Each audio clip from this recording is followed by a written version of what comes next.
Saudara-saudara terkasih, ini bersama-sama merayakan Santo Petrus dan Paulus, dirayakan bersama-sama.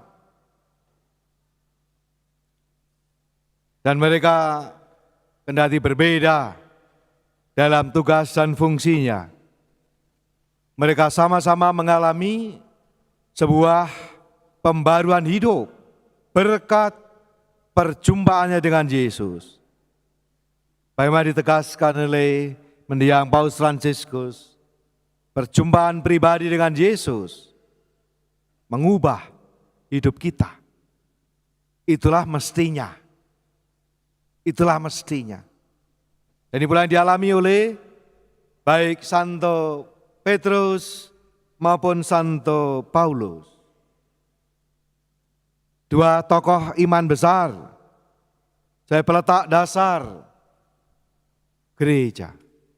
Petrus mewakili figur kepemimpinan, struktur,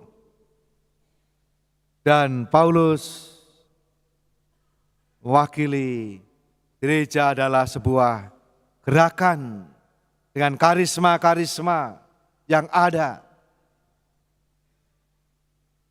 Mereka punya tugas yang berbeda, yaitu mewartakan iman pada orang-orang bangsa Yahudi, dan Paulus diutus secara khusus sebagai rasul bagi bangsa-bangsa bukan Yahudi.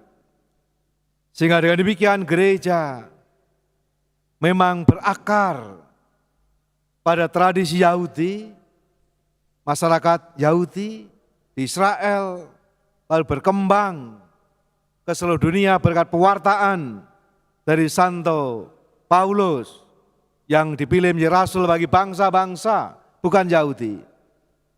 Dan akhirnya gereja berkembang dan menemukan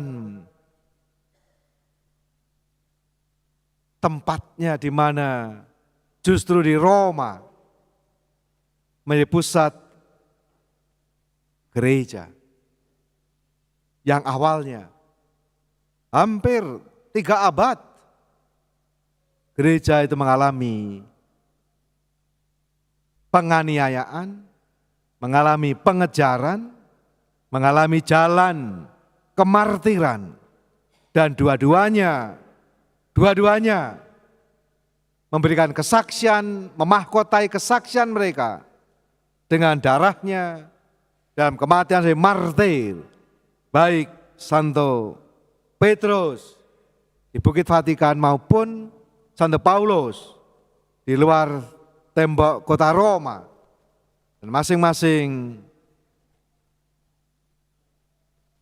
di atas makam mereka ada gereja Basilika Santo Petrus dan Basilika Santo Paulus, yang dalam tahun jubileum ini juga menjadi tempat di mana di tempat peziarah Porta Sancta. Mereka mengalami perjumpaan pribadi Yesus yang mengubah hidup mereka. Petrus dari nelayan, penangkap ikan menjadi penjala manusia. Masing-masing juga memiliki kisah buruk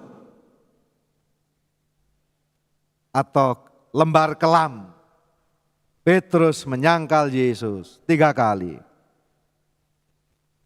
Dan Paulus bahkan mengejar-ngejar dan menganiaya jemaat, yaitu mereka yang percaya kepada Yesus.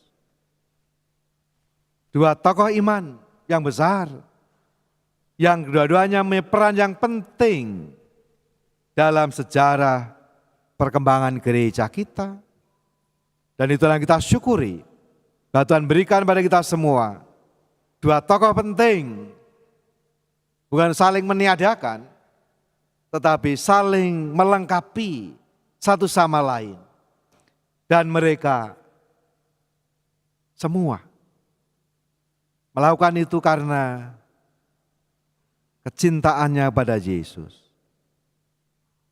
Cintanya pada Yesus Maka pertanyaan setelah Yesus bangkit bertanya kepada Petrus 3 kali, apakah engkau mengasihi aku?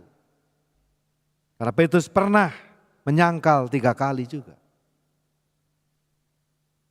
Kecintaannya pada Yesus itulah yang membuat dirinya bangkit kembali dan menjadi rasul andalan.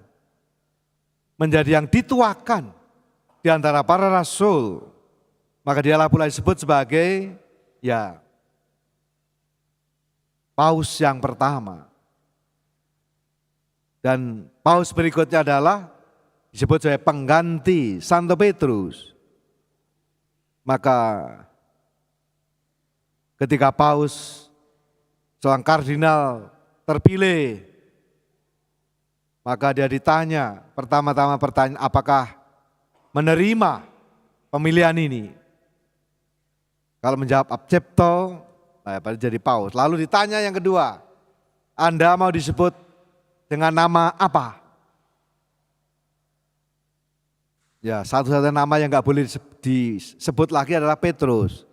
Karena namanya pengganti Santo Petrus, maka boleh pakai yang lain.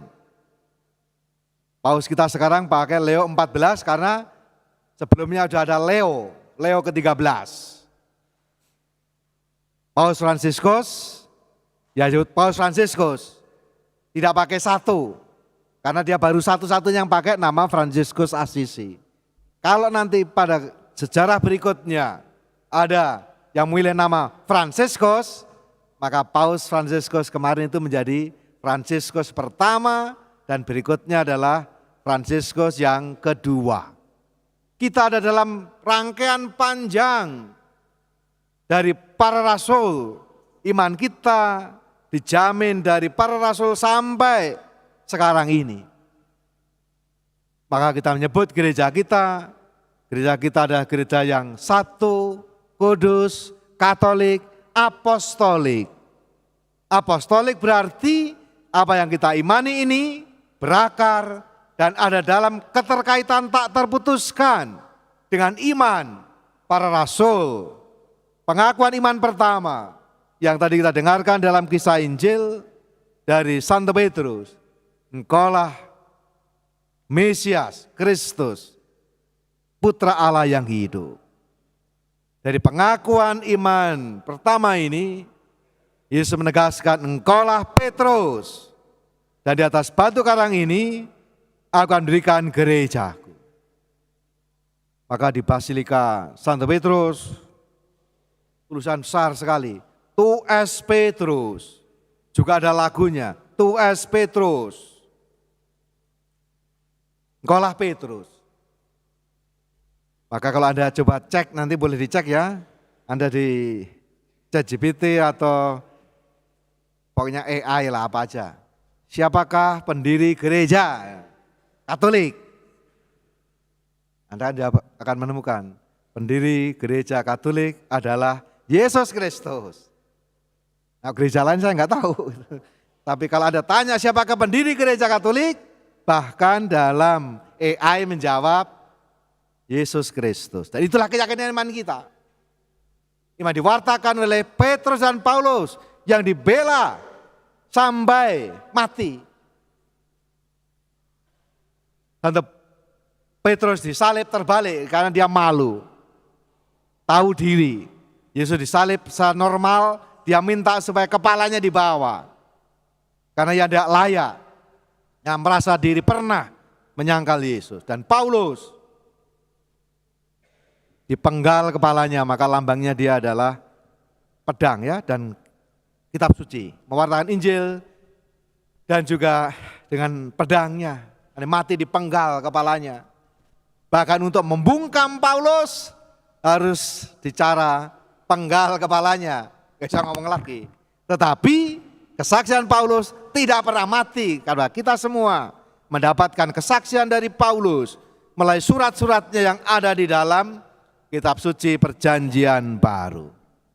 Kisah-kisah bagaimana Paulus sungguh membela dan mewartakan iman dengan sungguh-sungguh. Dia juga tahu diri, maka dia boleh dikatakan startnya buruk. startnya buruk, tetapi dia mengakhirinya dengan baik. Aku telah mengakhiri pertandingan dengan baik, dan aku telah mencapai garis akhir, dan aku telah memelihara iman. Sekarang saja bagiku mahkota kebenaran yang dikaruniakan kepadaku oleh Tuhan. Jadi semuanya Paulus bahkan startnya buruk, menyangkal. Tapi dipilih Tuhan.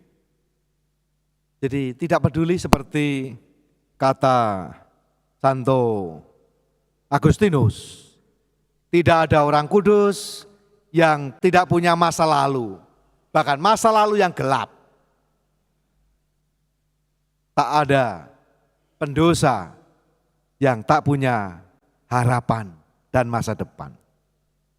Itulah keyakinan iman kita semua yang dibela dan diwartakan oleh Santo Paulus maupun Santo Petrus. Dirayakan bersama-sama. Ini yang unik pada dua orang ini. Biasanya orang dirayakan, martir dirayakan pada hari wafatnya atau kemartirannya. Tetapi dua orang ini sama-sama martir, dirayakan bersama-sama. Bukan pada hari kematian dan kemartirannya, tapi hari yang sama yang dipersembahkan untuk menghormati dua orang hebat ini. Tapi masing-masing juga ada pestanya sendiri. Bukan kematiannya, bukan kelahirannya juga. Yaitu dalam tahta Santo Petrus, itu 2 Februari, dan bertobatnya Santo Paulus, itu 25 Januari. Memang istimewa dua orang ini, maka perayaannya secara masing-masing ditandai dengan tahta Santo Petrus, menegaskan bahwa dialah yang diberikan mandat oleh Yesus, diberikan kunci. Maka dalam lambang kepausan itu ada dua itu, ya, dua kunci itu. Itu lambang kepausan, hanya paus yang boleh pakai itu. Anda lihat browsing silakan, lambang kepausan itu ada dua kunci ini, mengingatkan akan sabda Yesus kepada Petrus, engkaulah Petrus, dan di atas batu karang ini aku mendirikan gerejaku, dan kepadamu kuberikan kunci kerajaan surga. Dan Santo Paulus diperingati pada saat pertobatannya. Dan dari situlah pengalaman perjumpaan dengan Yesus mengubah hidupnya dari benci menjadi benar-benar cinta Yesus. Beda tipis kan? Jadi hati-hati kalau Anda benci, jangan-jangan diam-diam Anda cinta dia tapi diam-diam. Hati-hati. Atau juga kalau Anda cinta setengah mati, nanti bisa seketika berubah jadi benci setengah mati, bisa. Maka kecintaan kepada Yesus inilah yang dikunci. Dan semuanya dialami, baik oleh Petrus maupun oleh Paulus. Maka kalau hari ini kita ditanya Yesus, siapakah aku menurut kamu? Nah, moga-moga Anda punya jawaban sendiri. Jawaban Anda apa itu? Jawaban copy paste, jawaban hafalan, jawaban rumusan umum, atau Anda punya jawaban sendiri? Yang diharapkan zaman kita sekarang ini adalah Anda masing-masing punya pengalaman mendalam akan Yesus, sehingga tidak bisa tidak dan tidak mungkin kita meninggalkan Dia. Maka pertanyaan penting untuk kita jawab, siapakah Yesus menurut aku, menurut kamu, menurut Anda masing-masing? Jawaban Anda menentukan bagaimana Anda akan menempatkan Yesus dalam hidup Anda. Bagi Petrus dan Paulus, menempatkan begitu rupa Dia, sehingga Tanpa Dia, mereka bukan siapa-siapa. Tanpa Yesus, Petrus dan Paulus hanyalah nelayan, hanyalah orang-orang yang semangat untuk membenci orang lain. Tapi berkat kecintaannya pada Yesus membuat mereka mampu menggunakan segala daya yang mereka miliki untuk mewartakan iman. Pengakuan iman sebentar lagi kita akan mendoakannya dalam kredo.